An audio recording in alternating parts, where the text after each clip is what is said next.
I'm going to read your mind. You think I look like an idiot.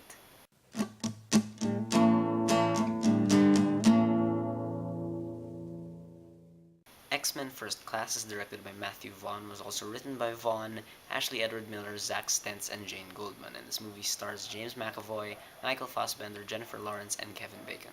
Now, X-Men First Class is pretty much an origin story for the X-Men, and more importantly for Professor X and Magneto. Charles Xavier lives in Britain, and he's almost a professor, and he's kind of researching on the mutant gene, like it's just starting to happen. But he's also a very different Charles Xavier from the one we knew from like the first three movies, because he's much more playful here. He uses his powers to kind of hit on women and stuff. And he has a foster sister, Raven, who of course is Mystique. And Mystique in this movie doesn't really like who she is. She doesn't like how her mutation requires her to look abnormal, like so she kind of hides it all the time. But on the other side of the world, we have Erik Lensherr, who of course was kind of a survivor of the Nazi camps at Poland. And the Erik Lensherr we meet here is again very different. He's pretty much on this path of revenge. He's trying to find Dr. Klaus Schmidt, who is the man who killed his mother when, he was in the Nazi camps. And at the same time, while all of this is happening, the CIA discover that mutants kind of want to start World War III. And so, like, all these paths intersect. Charles Xavier meets Erik Lensherr, and they meet the CIA and stuff, and they figure out that they kind of have to bring some mutants together to be able to stop, World War III. Now, X-Men First Class is kind of like a prequel reboot kind of thing. It's an origin story for the leaders of the X-Men and the Brotherhood. But it's more often than not cited as a reboot also because, that's what people like to call good movies when they follow kind of bad movies. And interestingly, this is like the only X-Men movie so far that is not Wolverine centric, or like our main characters here are Charles Xavier and Erik Lensherr. And for the most part, I really do think that X Men First Class is a very successful reboot. I think they kind of understood what a successful reboot kind of entails, like a different vibe, but the same core philosophies. So, like the hardcore fans, hopefully, don't feel left out, but at the same time, they can gather in a new generation of audience. Now, there's a lot of good stuff to talk about when talking about X Men First Class. For one, the bad CGI from X-Men Origins Wolverine is gone now. Like the effects all look great here. And what's notable is that in this movie, like everything is just at such a bigger scale because the like big battles and stuff that are fought from X-Men, X2, X-Men: The Last Stand, they were kind of contained. Like they weren't like global offensives or anything. But here in X-Men First Class, it's in the height of the Cold War and stuff, and it really does involve different countries. And this movie isn't oversaturated with CGI or anything, but I really do like how the CGI they do have in there and like the other effects and stuff do kind of mesh well with the world of the 60s. There's some green screen and like obvious CGI, but it's not really a problem because for the most part, it does look good. Now, what's really cool for me about X-Men First Class is that it really does take place in another era, the specific era, the 60s. And I just love all the production design here because it really makes you feel like kind of like this is a movie that was shot in the 60s, just full color, and it looks all spiffy. In a way, the production design makes it feel campier, like, but at the same time it makes it feel more fantastical. Like there's a much more sense of wonder here than in the previous X-Men movies, and I like that because the X-Men movies previously were very gritty. Yes, it's not a bad thing, but it's nice to see how there's suddenly a change of tone here and like lots of color. In fact, it's this dedication to making it look like it's the 60s that some of the campier elements of this movie, you kind of don't mind them because it just feels, like naturally it fits within this world. I mean, come on, you've got Magneto wearing a turtleneck. That's, come on. And of course, like the underrated makeup artists still do a really good job, with the whole Mystique makeup. Beast here looks good.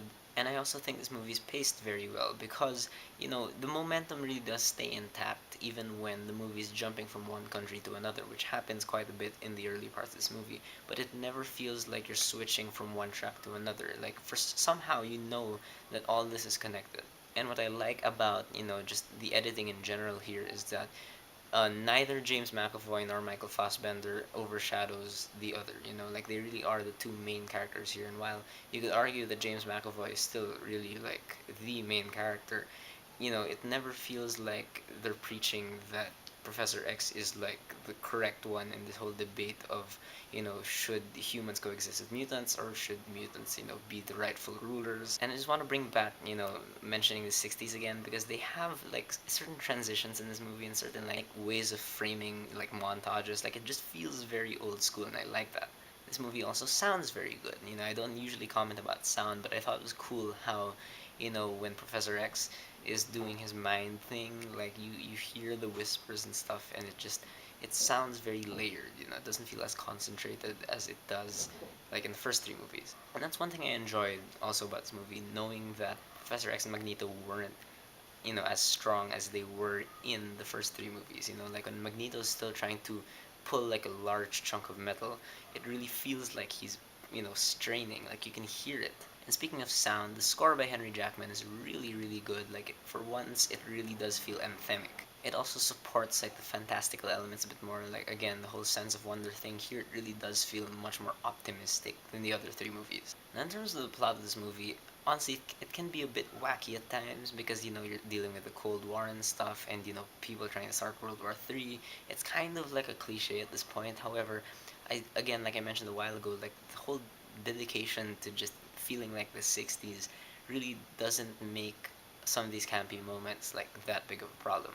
But when you think about it, X-Men First Class isn't really about the plot so much as it is about its characters and the development of Professor X and Magneto.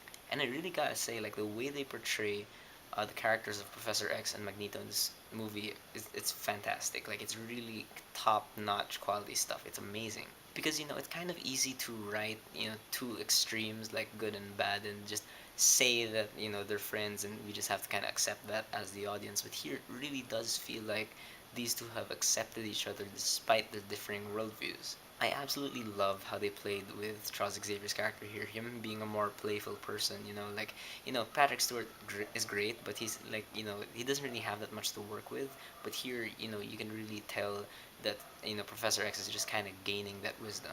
And the character of Erik Lensherr kind of goes the other way also because he's at first he's just all pure anger and rage, and he kind of has to learn how to control that anger. Really, any scene with those two characters is gold to watch. Like I could watch that stuff all day because it's just fascinating to me how these two people could be friends, and you really do believe it. Props also to the character of Mystique because they really did add more to her character. They made it seem believable that she could like both Magneto and Professor X. And the thing about the script of X-Men First Class is that's also much funnier than the other three movies. Like this is the first X-Men movie that really has this comic booky style wit about it. There's also a cameo in this movie by a certain other X-Man, and it's hilarious. Like it's great.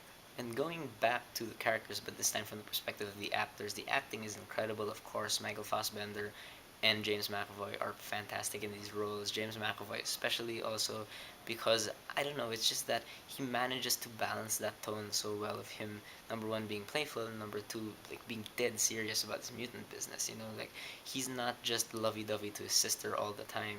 He reprimands her when she does something disappointing.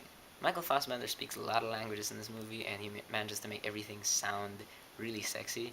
I don't know, that's just me, but the cool thing with Michael Fassbender's performance here is that while I can see that they were trying to make the young Professor X like really different from the older Professor X, you can really kind of see the theatricality that he puts on in the first X-Men movies. Like here he does kind of have kind of a swagger about him, but he's still trying to control it. He's still trying to not be so angry all the time.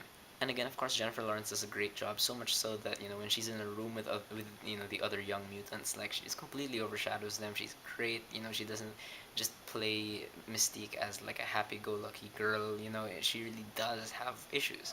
And among all the other actors, like I really do also have to give props to Nicholas Hoult, who plays Hank McCoy or Beast. And I don't know, it's just there's something about this kid. Like he's really, really good at what he does. Matthew Vaughn, the director, like again, we do have to give credit to him because he knows how to balance tone very well. This movie has a lot of funny moments, has a lot of really dead serious, crazy moments, and they all feel like they fit with each other. And one thing that I noticed that Matthew Vaughn does well, especially in this movie, are his montage scenes. There's certain training montages that are really really fun to watch.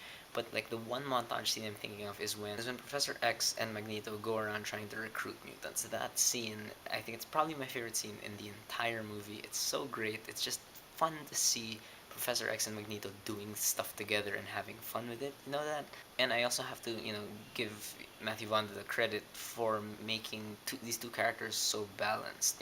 Like we end up not really taking a side, even if we do know that Magneto is kind of on this path of rage. Like you understand where he's coming from, but it makes it all the more heartbreaking to know that they can't be allies forever. In terms of my problems with this movie, like there are a couple small problems with it. For one, I think it does get a bit too campy and wacky at certain times. Like I'm not sure how to describe it, but there's certain moments that just don't really work. They kind of feel like they're trying to be a bit too hip, but they're not really that hip.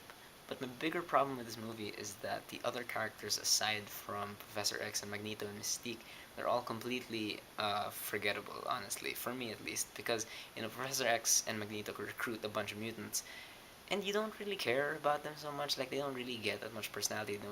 They don't get that much dialogue nor fight scenes and stuff. They're just handled pretty poorly. They do just feel like you know fan service kind of characters thrown in just to distract you from the main plot at certain points. And not just their team.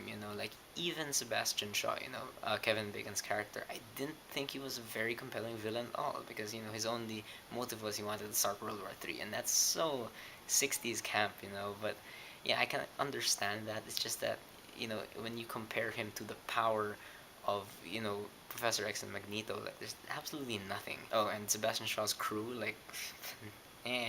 But other than that, I really do think that X-Men First Class is a really good movie. Like, it's right there, like, right under X2 for me. And I think this is a good entry point for, like, new fans of X-Men. Because, watching the first three X-Men movies, it can be a bit dated at times, but here at least it's a more familiar feel. But then what it actually helps the other three movies also because watching them, the grit makes it feel more different, more distinct. I don't know, just these movies exist, and kind of help each other out. Anyway, that is my review of X Men First Class. Have you guys seen it? What did you think about it? Did you love it? Did you hate it? Did you agree with me or not? Whatever you thought, please leave me a comment. Let's have a conversation.